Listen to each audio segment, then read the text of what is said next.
Hey friends, it's Toni. I'm so excited that you've been tuning in to the Still Coloring Podcast, Season 7, Toni and Friends. And I've got my friend Moriah Smallbone on this episode, and it's such a beautiful, eloquent, and creative episode. Moriah is a Latin country singer. She's amazing. She's been creating music for years. But her and I got to get together to create a beautiful video Bible study series called Unshakeable Moxie with Our Daily Bread Ministries. We've been filming that show for the last 3 years, which means that Moriah has seen me through so many seasons, the good, the bad, and the real horrific.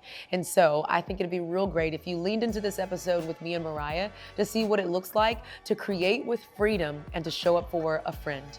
Check it out. Hey friend, it's Toni. I gotta tell you, it's been a long time coming watching the Lord redeem and restore the Still Coloring Podcast Season 7. And I gotta tell you, what's really cool about this season is that I did not do it alone. I wanna give a special shout out to my 2 sponsors for this season of the Still Coloring Podcast. The first is an incredible video series and Bible study that I've gotten to be a part of for the last couple of years called Unshakeable Moxie from Our Daily Bread Ministries. And the second is Bark Technologies, the leader in parental controls and safer tech for families. Now listen, if you've been listening to the Still Coloring Podcast for a while, you know that Bark Technologies is my go-to choice when it comes to helping keep my daughter, Dylan, safe online and in real life. So I'm super grateful to Bark for giving parents who are raising kids in the digital age actual peace of mind. And wow, Our Daily Bread, I'm so grateful that I've gotten to be a part of 2 seasons of Unshakeable Moxie. We get to travel around the world and interview women about their trauma and pain and how God's still using them in it. So if you have time, head over to unshakablemoxie.com and check it out. It's good stuff. I'm so grateful for these 2 partners for helping to bring this season of the podcast to life. Let's dive in. Hi, friends. We are back for another episode of the Still Coloring Podcast, Season 7, Toni and Friends. We are talking about deep and intentional community and relationships. And here's the truth. It's called Toni and Friends because I am quite literally interviewing all my friends, okay? And they're amazing and they're doing great things in their lives. And also, they have played a very big role in my healing journey this year for me and my children. And last year, too. I mean, good Lord, for the past 2 years, my life fell apart. But we are rebuilding everything. And we're rebuilding everything in community with people. God and his people can redeem anything. And today on the podcast, I have a really good friend. We yap a lot. And we twerk a little bit sometimes, if we're just going to be honest here. We also have gotten to work together for the past few years, almost 3 years. Wow, that's been a long time. On a really cool Bible study series called Unshakeable Moxie with Our Daily Bread Ministries. I still honestly don't know why they put the 2 of us together. They probably regret it in the wee hours of the night. But I'm so excited to introduce and interview my friend, Moriah Smallbone. Hey, girl. Regretting it in the wee hours of the night. You know they we are. Haunt you know they're them. just like, we can't go haunt back. them. You know they're like, we literally cannot go back on this. We can't replace one at this point. It would be political sabotage. Like we can't do We that. actually have to use the 2 of these We're crazies. stuck with these decisions. And I bet you in their minds, they thought one of them's going to be introverted. One of them will balance out the situation. And we're not. There is no balance. There's just chaos. Moriah, how are you? I feel like this is like our personal time and everyone's just listening and watching. I know. It's nice. I think, us just having this conversation, hopefully will give anybody listening or watching a sense of normalcy to their friendship, the ups, the downs, the quirks, the weirdness, the awkwardness, the funniness, the tears, the laughter, all that, I think we have quite a bit of range and, hopefully that'll help normalize that for some people today. 100%. And I'm so excited about a few areas of our friendship to talk about because we haven't really known each other for a long time. And we met like in a speed dating situation. You know what I'm saying? Like our friendship wasn't just this organic thing. Like we live in the same neighborhood. We don't even live in the same state. Like we literally got booked to put together a beautiful and incredible Bible study called Unshakeable Moxie. And we kind of just like, I wouldn't say we were forced to be friends, but I will say we were forced to be close and do really hard things together because of our careers. And it's been beautiful. It's been a surprise what I'm saying? To me. No one's been more surprised than me. Baby, listen. I'm still confused how I was at your house. The first time I met you was literally in your home celebrating your birthday. If that's not an unconventional friendship, I don't know what is. Surprise, girl, I'm at your house. And it was all on camera. It's like you met everybody who was nearest and dearest to me. Dearest to you. And then I was meeting you in maybe the most vulnerable moment at the time of your life. And you know, it was crazy. Again, thinking about people who might be tuning in today, you know, friendships are, can be very difficult. And I know that, when you're a tomboy or you're a soloist, you're an introvert, you know, whatever that is, you know, being open to friendships with other women can be challenging. And it's been that way since the playground. I mean, since day one. Since day one. Are they gonna like me? Jamie Ruiz let me borrow her pink crayon, and I thought that meant she was my best friend. Turned out I was wrong. Wrong. She talked about you behind your back. I'm just kidding. Okay. It's like, it's complicated, but it is complicated. What I appreciate about our friendship is you've taught me a lot about intentionality. I think it was the end of season 1 after we had spent, you know, several months together. Yeah, like 9 months. Yeah. You had said, hey, I want to just have a really like clearly defined conversation with you. We were at the beach and you were like, you know, I don't typically just invite anybody into my inner circle. And I really want to invite you in. That is an invitation. It is not an obligation. And if that's something that you want, let me tell you practically what that means. That means I'm going to make a concerted effort to see you when I'm in town. I want to connect with you like on like a, you know, every couple months type of thing. I want to randomly FaceTime you. Yes. And I just thought that was such a gift and such a kindness that I have never seen anybody offer that clarity in a friendship before. And it's something that I've stolen from you since. You're welcome.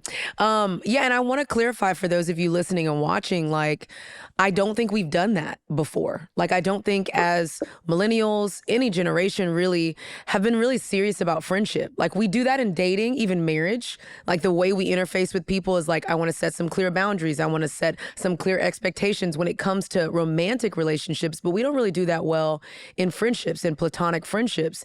And I do think you're right, Moriah. Like it's kind to be clear with someone about where they are in your life. And again, we just don't do that well. And so then we get the moments where we're like, oh my gosh, like I think this person's my best friend. I can call them when I need something. I can call them to talk with them. And they're just like, oh my gosh, like you're just a sandwich friend. Okay. I just want to go on lunch break with you and just talk. It's like, I don't want to, why are you telling me all your business? And now we look stupid. You're a sandwich friend. I don't even know what you're talking about. Why did you just tell me about your marriage? It's falling apart. Who are you? What's your middle name? You know what I'm saying? But like, and I get that. That happens to me all the time. Like, I am a really open person. I am very extroverted. So people make these big assumptions like, oh my gosh, Toni's my best friend. And meanwhile, I'm just thinking like, oh, we're just being kind to each other. And so I've wanted to do a better job at being clear with people about where they are in my circle so that they're not confused because I am so crazy and so extroverted. So I love those types of clear conversations with friends. I think they're helpful and I think they're kind. Wow, I have really gotten to be a part of some incredible organizations and worked on some really, really fun projects. And the one that I'm getting ready to tell y'all about has been my all-time favorite. It's Unshakeable Moxie. It's a tell it like it is, real, raw, vulnerable Bible study from Our Daily Bread Ministries for women who want their lives to be a love letter, praising God's faithfulness, even when it sucks. When life's answers don't come easy, this 6-part study that I've gotten to be a part of explores topics everyone is afraid to discuss out loud and digs in to see what Scripture has to say about them. right now, all of my listeners and watchers can get a copy of Unshakeable Moxie and a second copy for free to share with a friend, because y'all know we want to make sure that you're not doing life alone. So here's what I want you to do. I want you to go to go.odb.org/Toni-Moxie. I know that was a lot. I'm going to say it again. Type in go.odb.org/Toni, Toni-Moxie, Moxie. Check it out. It's so good. Now, I want to bring you back to a moment, MŌRIAH, that I want to unpack with you in front of everybody. It's a little embarrassing, but people are going to see it anyway because it was caught on camera, unfortunately. Okay. Me and you were in Michigan. I think I'm processing this right. And we were filming a scene of Unshakeable Moxie on the beach. And this was our second season. Now, just to give everybody a little context, when MŌRIAH and I initially met, I was married. And I had just had my second kid in my second marriage. And I looked crazy and felt crazy. I was leaking from all the areas, and it was crazy. Okay? Because y'all know. I mean, y'all just know. Let's make it normal, okay? And I wasn't myself, and I really couldn't engage in the ways that I really wanted to. What's crazy is that for the second season of the podcast, my whole life had changed. I had gone through a really hard public divorce. I'd endured and told the public about years and years of infidelity at the hand of my ex-husband. And I was fragile when we were filming that second season. And I walk into this space with MŌRIAH again for the first time. And we were on the beach watching the sunset, and I am crying so hard. I'm not talking about like the cry that you want on camera. I'm talking about the one where I had snot bubbles coming up out my nose. And I'm watching the sunset, looking at the beauty. Like, I want my life to be beautiful again. And then the sun starts leaving, bro. And I'm sad that the sun has to go. And I'm literally like, don't go. Like, what a wreck. And MŌRIAH, I would love to know what you were thinking in that moment. I was incredibly honored. I was incredibly honored. You know that. Yeah. I think you and I both, we know when to turn it on and when to perform and when to show up, even when we're tired or and it's not being fake. It's sometimes you just got to do your job, you know, and deliver what you have trained. You're being paid for. Okay. And what you've been training, you know, your whole life to do. And some of that comes through articulation. It comes through singing. It comes through speaking into a camera. Yeah. But what I loved about that moment was the only camera that was there was a drone that was very far away. Praise the Lord. They didn't catch the snot bubble. Yeah. It's like we were facing the ocean. And we knew that a drone was flying around somewhere, but because the camera was so far off, it felt like we didn't have to perform in that moment. We got to just be honest with whatever we were feeling for each other. Yeah. And I felt like you were very honest with me in that moment. And I was honored to be in that space with you. I had no choice. But you know, a lot of the content in my new book is around this idea of witness, like just being a presence for people that are grieving. And a lot of my people got a chance to be with me, but it was very practical. Like it was very like, I need help moving my kids into this new house. So I had people that tangibly sent things. I need help with my divorce, finding a good lawyer, people connecting me with people. There weren't a lot of people that got the opportunity to just be with me in the pain. And you were that. MŌRIAH, you were literally a person that just stood in witness. You didn't have to say any words. You didn't say any scripture over me. You literally just stood with me on the beach and held me while I cried because everything in my life had burned to the ground. Truly, like I had to rebuild everything. And I wanted my life to look like that sun, metaphorically, this beautiful sunset so bad. But it just needed time. And in that time, you were just with me. And I think that's such a testament to so many friends who are asking the question, well, my friend's in pain and I need to do something and I need to figure it out. Like I need to ask them a million questions about what they need. And sometimes what they really need is just witness. And that was such a powerful thing that you gifted to me. And I think it marked the depths of our friendship, just being with each other. Yeah. Yeah. So that's super powerful. You've done that with me. You've done that a lot with me. I mean, I feel like I've shared things with you, you know, in the car to and from set, you know, especially in the moments where we're not on camera, and you've just either listened or given some really helpful feedback or really funny feedback. Yeah. And you've been curious and you've asked questions, and and then sometimes you're just like, okay, all right, that's what it is. That's what we're dealing with, you know. It's I don't know. It's a fun way to explore an adult friendship, because for me, most of my girlfriends now are, I mean, the shortest standing friendship I have now is probably like 5 years, you know. Most of my friends are like from 6th grade, you know. Yeah. So it's nice to see what an adult friendship can look like, and what are the markings of a mature friendship that starts, you know, with two women who have lived some life, you know? Yeah. Okay. I want to talk about, so in this episode, one of the things that I really want to get out of it is this idea of Moxie. And, you know, you and I have said that word 11 million times over these last couple years because we've been interviewing women about Unshakable Moxie. And what's interesting is that I have watched you quite literally rebuild and build your career over these last couple of years. And there's been this fearlessness that I've seen that I want you to talk about a little bit, because, you know, when you're kind of labeled the Unshakable Moxie girls, I think people assume that you, like, the Moxie comes ready-made, like you just got the grit, you've got the resilience to fight. And for me, I didn't really have Unshakable Moxie in these past couple years. Okay, I was weak and fragile. I was losing weight left and right. I looked like a crackhead there for a couple of months. It was crazy. And I didn't have grit or Moxie to rebuild everything. And I needed other people to help me do it. And I just wonder, Moriah, it's so funny, me and the team were listening to one of your singles, Hasta Mañana.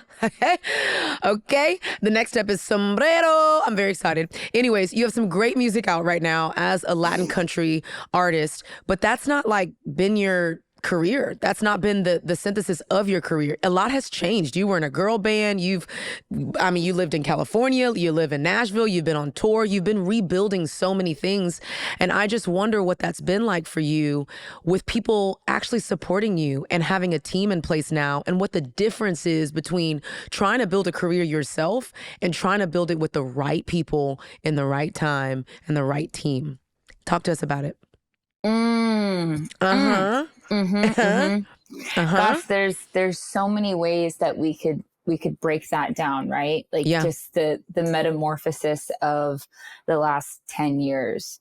I'm trying to think what would be the most helpful. Like if I go back 5 years, way back, even just 5 years, and I think about sitting in the upstairs room of my townhome in Tennessee.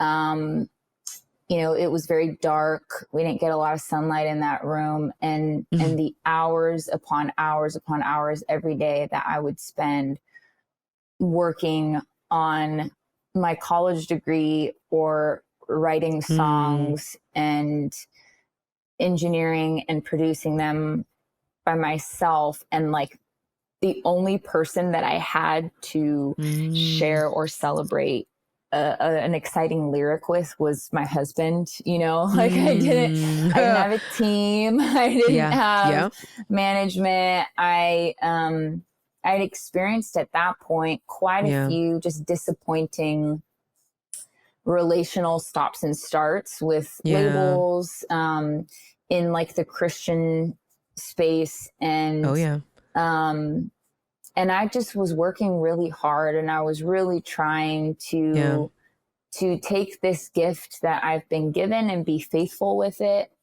But it felt like sowing seeds in the dark for a very long time. And it felt like I was kind of sitting back and watching everybody around me succeed in different ways, in very public ways.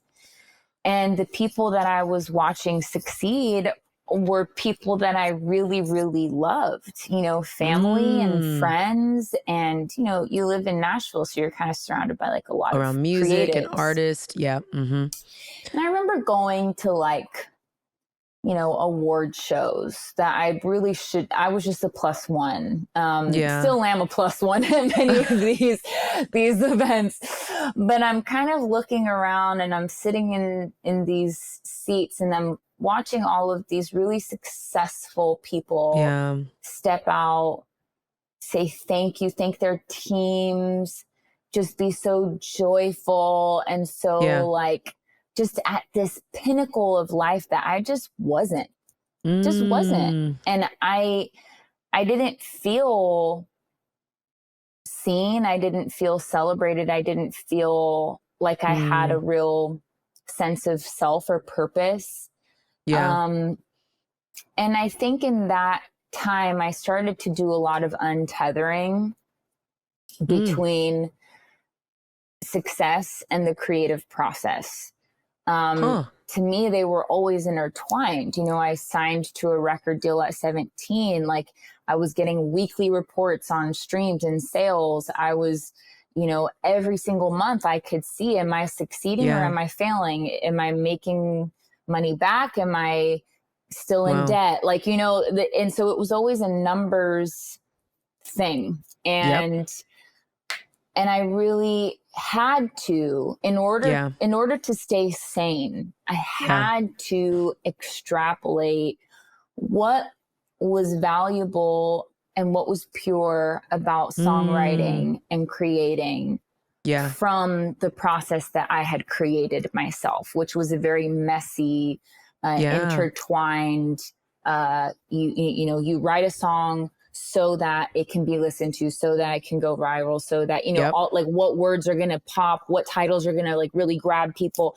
And nothing is wrong with those things. Nothing is wrong with that. But when I learned about myself that I was addicted to achievement, it was like, okay, somebody. I've got to learn how to do this in a sustainable way. I have to learn how to create music, not for the sake of checking a box or being what people say is used by God, which is such a painful term to me, because we use paper towels. God doesn't use us like that, in my opinion. But what does creating for the sake of creating look like? How can I enjoy songwriting? How can I really see this as a gift that I've been given to enjoy?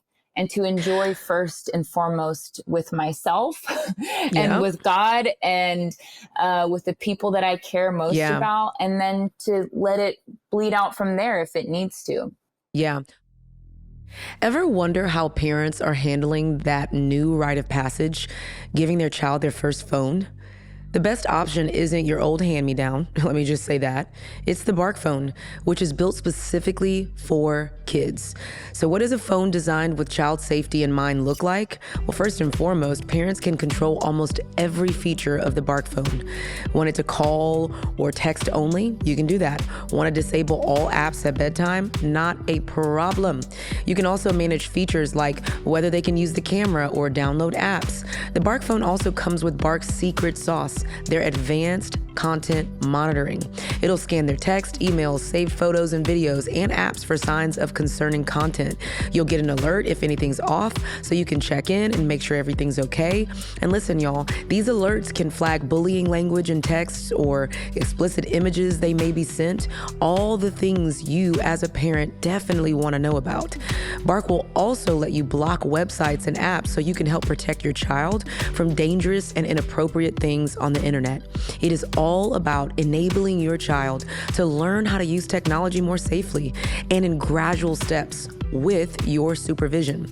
Bark does so much more too, y'all, including custom screen time schedules, location tracking when your child is away from home. It's the best, okay? And it's the best thing to happen to digital parenting because y'all know it's crazy out here. Now listen, if you're not in the market for a new kid's phone, but you're still interested in keeping your kids safer online, Bark also has an app that you can put on iPhones, Androids, Chromebooks, iPads, and even Kindles. To check out Bark and how it can help your family, I want you to visit info.bark.us/Toni. I'll say it again. Visit info.bark.us/Toni. Check it out, y'all, and lean in. Okay, so I have a couple of questions for you, but I want to say this. I can remember, I think it was in the second season of filming with you, the moment that you decided, I don't even think it was a moment, but I feel like I was a part of the season where you decided, I'm not going to strive here. Like, I am not going to strive for something great. I'm going to surrender it to someone great, my God. And I'm not going to pretend that it's not painful or weird or hard to watch all of these other people be successful in areas that I want to be successful in. Instead, I'm just going to trust God with it, and I'm going to create from a very free place, knowing that He has a plan anyway. And I feel like I watched you kind of like scrummage through that process. Like, okay, I don't want to surrender it to a God that's going to use my gifts. I want to actually believe that He is giving me like joy in this area and freedom in this area, that I can really do like this beautiful thing and actually enjoy it and not have any of those crazy emotions. So I just want to say that and commend you with that, because this is your gift. And it is very difficult to like not bloody knuckle claw your gift, but to like kind of like trust other people and trust God with it, like, is a big deal. Now, here's the thing that I want you to talk about, because I think this is important for the people listening. At the beginning, you were saying like that you were battling there with watching other people be successful in areas that you wanted to be successful in. And I feel like in friendship, it's very easy for us to get very envious and jealous of our friends and people that are doing things that we haven't seen the fruit of yet. I have friends that are single that's like, everybody get married. Everybody get married. They popping out kids left and right. What is happening right now? And I just wonder how you've been able to gracefully manage, because I've watched you, MŌRIAH, like really still love on the people around you that are doing things that you want to do, and even taking it a step further and supporting them as they do it, like, and being a part of like contributing to their career. Like, that's, I don't even know what that's called, but I just wonder how you've been able to do that well. Before I answer that question, I need to turn the AC up in here because my back is out and I'm shivering. Hold on. Oh, you cold. Okay, go ahead. Not the remote. Okay. I know, not the remote. I'm in a tiny house studio and it's great. The remote. It's great. You said beep, beep, beep. Okay, I got you. Beep, beep, beep. Oh gosh. Okay, that's a good question. I don't necessarily feel like I've got like a secret sauce on like how to not be envious or how to not compare ourselves to people. I guess maybe I see it a little differently now. I think there was a time where I felt so stocked up in my creative work. Yeah. I wasn't doing the work that I was supposed to be doing. I was really trying to force trying to force my lane forward. And I think there's a difference between like resistance and you're just not in the place where you need to be, you know? Yep. And that can be a very difficult thing to try to decipher. And it can take years. It took me years to figure out, am I not moving forward? Am I not making progress? Am I not growing in this space because it's just hard? Or am I not growing in this space because I'm in the wrong spot? I'm not supposed to be here. And I think I really love that. Very achievement oriented, it can be even harder like to figure that out. Cause it's like, well, I'm not going to quit. Like We're not stop stopping. Me. That's what we're not going to do. Okay. Is stop. Right. Okay. I will say something to that real quick, Moriah. Like, I feel like what you're saying is one of the ways to not become jealous or envious or to start comparing yourself to other people around you is to stay focused on what God has for you. Like, and how he has it. Like, I'm going to run my race and stay in my lane. And it may look very different from what everyone else's lane looks like and how they're doing it, even at the speed that they're doing it. But I'm just going to trust that, like, I'm in my lane and this is my rightful place and that's okay. Yeah. And that's easier said than done, right? Because I would say that the times where I've been most out of alignment, you know, out of my purpose, coloring outside of the lines of where I'm supposed to be. You better use coloring. When you think about like my gifting and my history and like where I was born, how I, you know, all of those things. Yeah. The times where I've been most distanced from my center, those have been the moments where I have been the most vocal about, and God told me to, and God put me here to do this specific work. It's like I have used the name of God in vain so many times when it comes to my work that I've gotten to the point now where I'm like, I don't know. I could be doing God's work, but I could be wrong. I could be wrong. I heard this quote the other day by Judge Learned Hand. And he said, the true spirit of humility is the spirit which is not too sure it is right.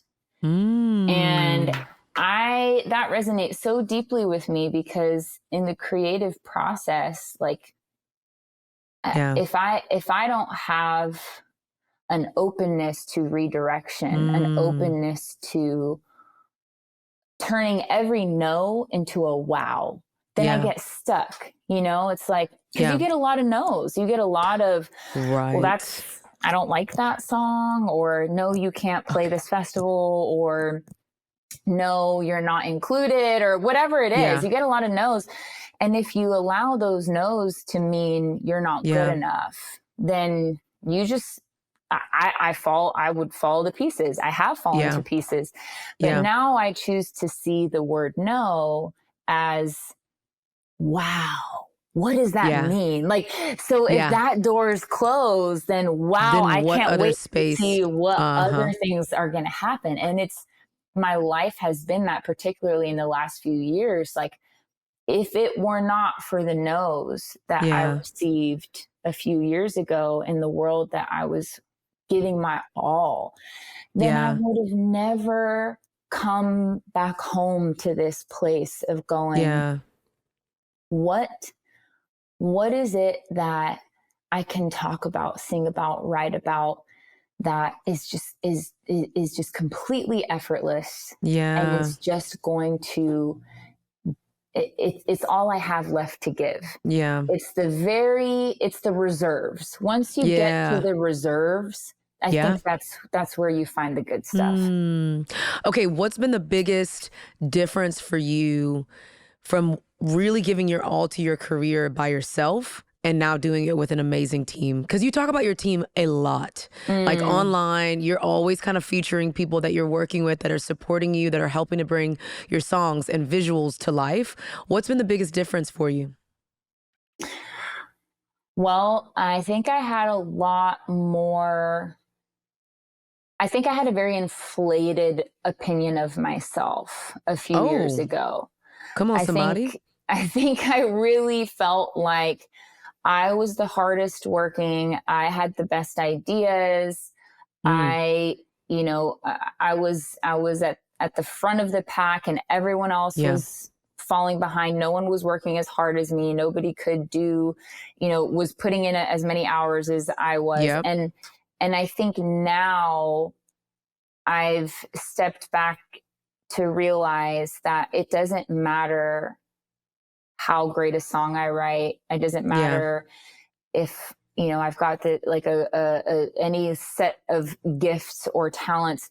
At the end of the day, particularly in a town like Nashville, where you're surrounded by so many gifted people, it really does come down to who believes in you, who's willing to bet on you, who's willing to partner with you. And so I'm surrounded with people now who are absolute experts. And I want to talk about my producer for a little bit, because I think that when we first started working together about 2.5 years ago now, I had to beg, borrow, and steal just to get someone to take a writing session with me. Wow. And I had known him since I was about 17, because he played drums on my first record. Yeah. And the first session we had, normally you go into a writing session and someone wants to just like be super productive and get out of the session with a song. And that song is your proof of concept, your proof and your evidence that you have done a good job that day and you've achieved, right? It's very like in lockstep with my achievement addiction. Yeah. And and we got to the end of that session and we didn't write one lyric, one melody. We had invested in conversation to get to the heart of, why am I doing this? What are my hurts? What are my pain points? And Paul was the first producer I had ever sat down with who really cared to know the why. Yep. And I think that discovering that why laid the foundation for all the work. So for all of my hyper productive sisters, come on, just be careful that you don't get so caught up in the doing that you don't spend any time in the being. You have to take a breath and ask these deep questions that no one's going to give you a gold star for. You're not going to be able to post about it. You're not going to be able to do some super sentimental, cool carousel talking about this isn't going why. viral. It's not sexy. It's really not sexy, but it's imperative and it's important because without that foundation, we're just stuck doing a bunch of busy work. And we're in survival mode. And that is not really a sustainable place to create from. And I'm proof of that. That's what it is, man. Here's what I hear you saying. Like, Paul saw you. One of the things I write about in the book is that, we all come into this world looking for someone looking for you. And we all come in this world, as Dan Siegel says, with these 4 innate needs: to be seen, soothed, safe, and secure. And we think that that's just at birth, or maybe when we're 5 or 10 or 11. But the truth is, like, our whole lives, we're looking for people to just see us. And I think it's kind of cool, Moriah, that it's not only that your husband sees you, that your beautiful family, who I love so much, sees you, but that you're also surrounding yourself in professional environments with people that are choosing to see you. And I think that's a key difference. I think that's what gives you the freedom now to create from a place of being and not doing. It's like, no, these people know me. I agree with you, but you can't force that. You can't force it. Like, it's like if I'm listening to you say that and I'm not me, I'm like, well, duh, I want to be surrounded with people who see me, who love me, who care about me. Like, that's all I've ever wanted, Yes. And I've been on the lurk. I've been with the binoculars. Nobody here. Like, nobody is knocking on my door trying to say, I see your heart, And I wrote this song called Known, Seen, Loved in that time where I felt like I was sowing seeds in the dark because my heart so desperately longed for that. I so wanted to feel seen and validated for my work and that's also a misconception I think that happens with women, is that like we just want to be seen and appreciated for like how kind we are or how good we are. I want to be appreciated as a producer, as an engineer, as a creative, as a songwriter. I want to be validated for the effort and the work. I want you to show me the value, remind of me of the value of this product, of this thing that I'm creating. And I didn't have that for a very long time. But what happens, at least what happened with me, because I went so many years at that deficit of just feeling like people at some point started kind of looking around and being like, so why hasn't she quit yet? So she's still gonna write songs. She's still gonna put them out. Just like pivot. Is she gonna like pivot soon? I don't know. Like stay home. Are we going to acting? Yes or no, ma'am? Okay. What are we gonna do here? Are we going to stay at home mom? Like what is going on? Time frame of people just being like, so let me tell you about the joys of childbirth and why it's important for you to surrender. I'm just like, time. Oh my God, like am I crazy? God, am I the crazy one? But what happened in that time, Toni, was really beautiful. One, the glaringly obvious need to be seen came to the surface. I was finally able to admit it. It's finally like, okay, fine. I actually want to be seen. Yeah. I want to share my work with people. I'm not satisfied to have a Dropbox graveyard of 50 demos. I want to see the fruition of gifting that to people and watching it change their lives. And there's nothing wrong with that. That's how I was created. And so there was a certain level of acceptance that came along with and honesty and vulnerability that it takes to say, I want someone to see me for all the things that I'm creating in the world. I'm not a robot. Like I care. Not a machine. And then secondly, it taught me this valuable lesson of my value does not increase or decrease in equal proportion to my productivity. I can sit here and breathe and I have value. I can sit here and look at my palms and see that I am flesh and bone and know that I matter. And I'm not creating a single thing with these hands. I matter just as I am. And I think it also taught me to look to be seen and to have that like satisfying feeling within myself. And I know that particularly like, you know, I can hear my mom's voice in the back of my head. Like, you mean God sees you? Like, yes, but come on, Pat. It's to me, it's one and the same thing. You know, we were taught from the time we were little kids that Jesus is in your heart, Jesus is in your heart.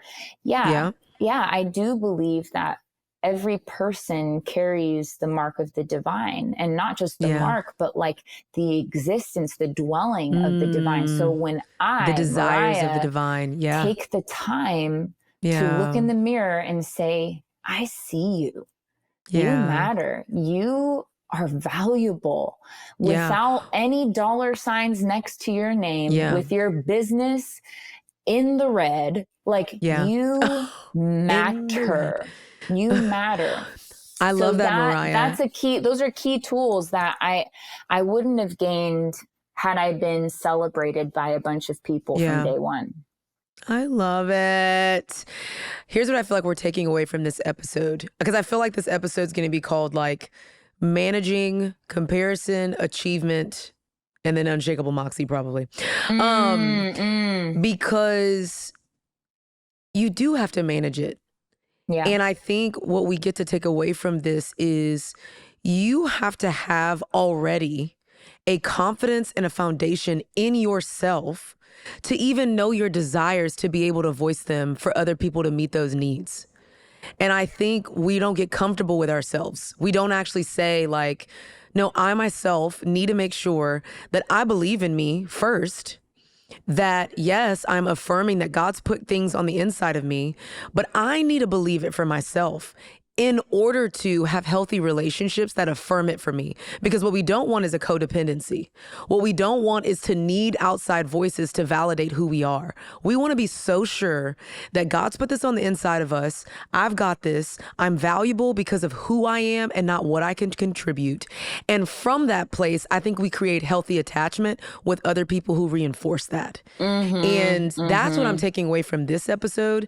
I also just want to say before we go, I literally, I will probably write this on my gravestone. Is that what it's called? Tombstone? I don't know. But I'm going to have a big one because I got like 60 people to thank.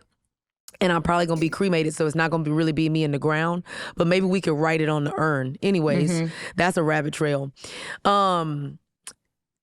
You and your sweet husband, Joel, have blessed me and my children in ways that I don't even know if you're fully aware of. But there was a moment where I can't remember. We were probably driving in somebody's country, getting ready to go interview a guest. And I think I maybe saw like a house or something on a whole bunch of land. And I said out loud, very vulnerably, man, I really wish that one day me and my kids can have that kind of house, like that big on that kind of land, so that I can like have all my friends over all the time.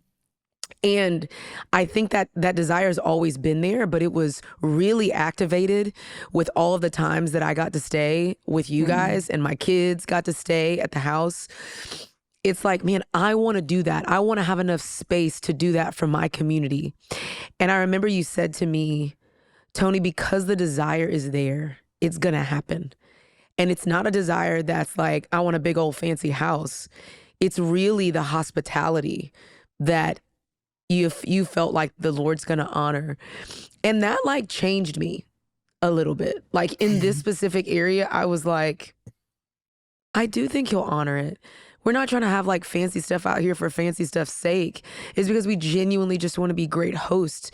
And you and Joel and your mama Pat and your dad, Toni, y'all have like been such great hosts of me and my little family and accommodated me and saved us money on places to stay, like in Nashville, like, you know what I'm saying? Like, and that just, like, that's meaningful to me. Like, that's something that my daughter, and you know this, my daughter Dylan literally adores you. She's like, are we staying at Miss MŌRIAH's house? All the time. And I'm like, we have overstayed our welcome, sweet girl, okay? And I have to remind myself that that's not true, because you're not the friend that says you've overstayed your welcome. You're the friend that says, I got your room ready. And I got Dylan's room ready too, because she don't even want to sleep with you, okay? Like, bring your children. Come take a nap in my living room with my nanny. Like, come put your son to bed at our house. Like, it's those types of things that make me so grateful for our friendship. It's the moments on the beach when you just are with me. And it's the ways that you love me and my family and are hospitable to us. And it's the ways you would take my little bitty dreams of just like a house with land and affirm it and say, that's going to happen for you, Toni, because of where it's coming from. That has changed me.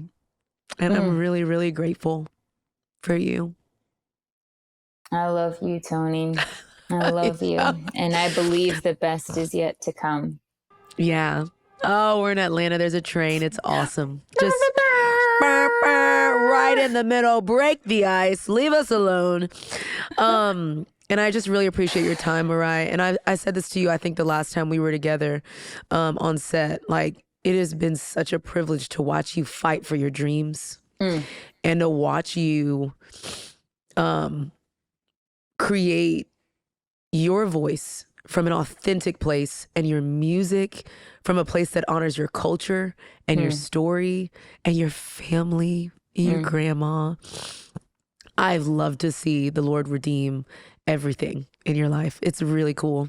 Well, God, and it's God the like value of friendship. God has redeemed that through people like you. in all the seasons that I correct. didn't have a professional team, I always had a professional group of friends. I mean, I have always had friends and family come alongside me and believe in me and encourage me. And I'm talking my girlfriend who works in customer service, and my girlfriend who lives in Virginia in a tiny town, and my friend Valencia who's 71 years old and retired Not from 71. being a CEO. I love that your friend is 71 years old. She's That's what I really actually love. Old, and she shout out to diverse friendships. Good. I love it. Oh my gosh. But it's you, it's friends. And so if you don't have that team of professionals in your life, you might not be able to do anything about that right now, but you can go out and you can invest in your community and in your friendships, and you can be vulnerable with your girlfriends and with people MŌRIAH. Who see you separate from what you do. And that's what got me through, and you got me through.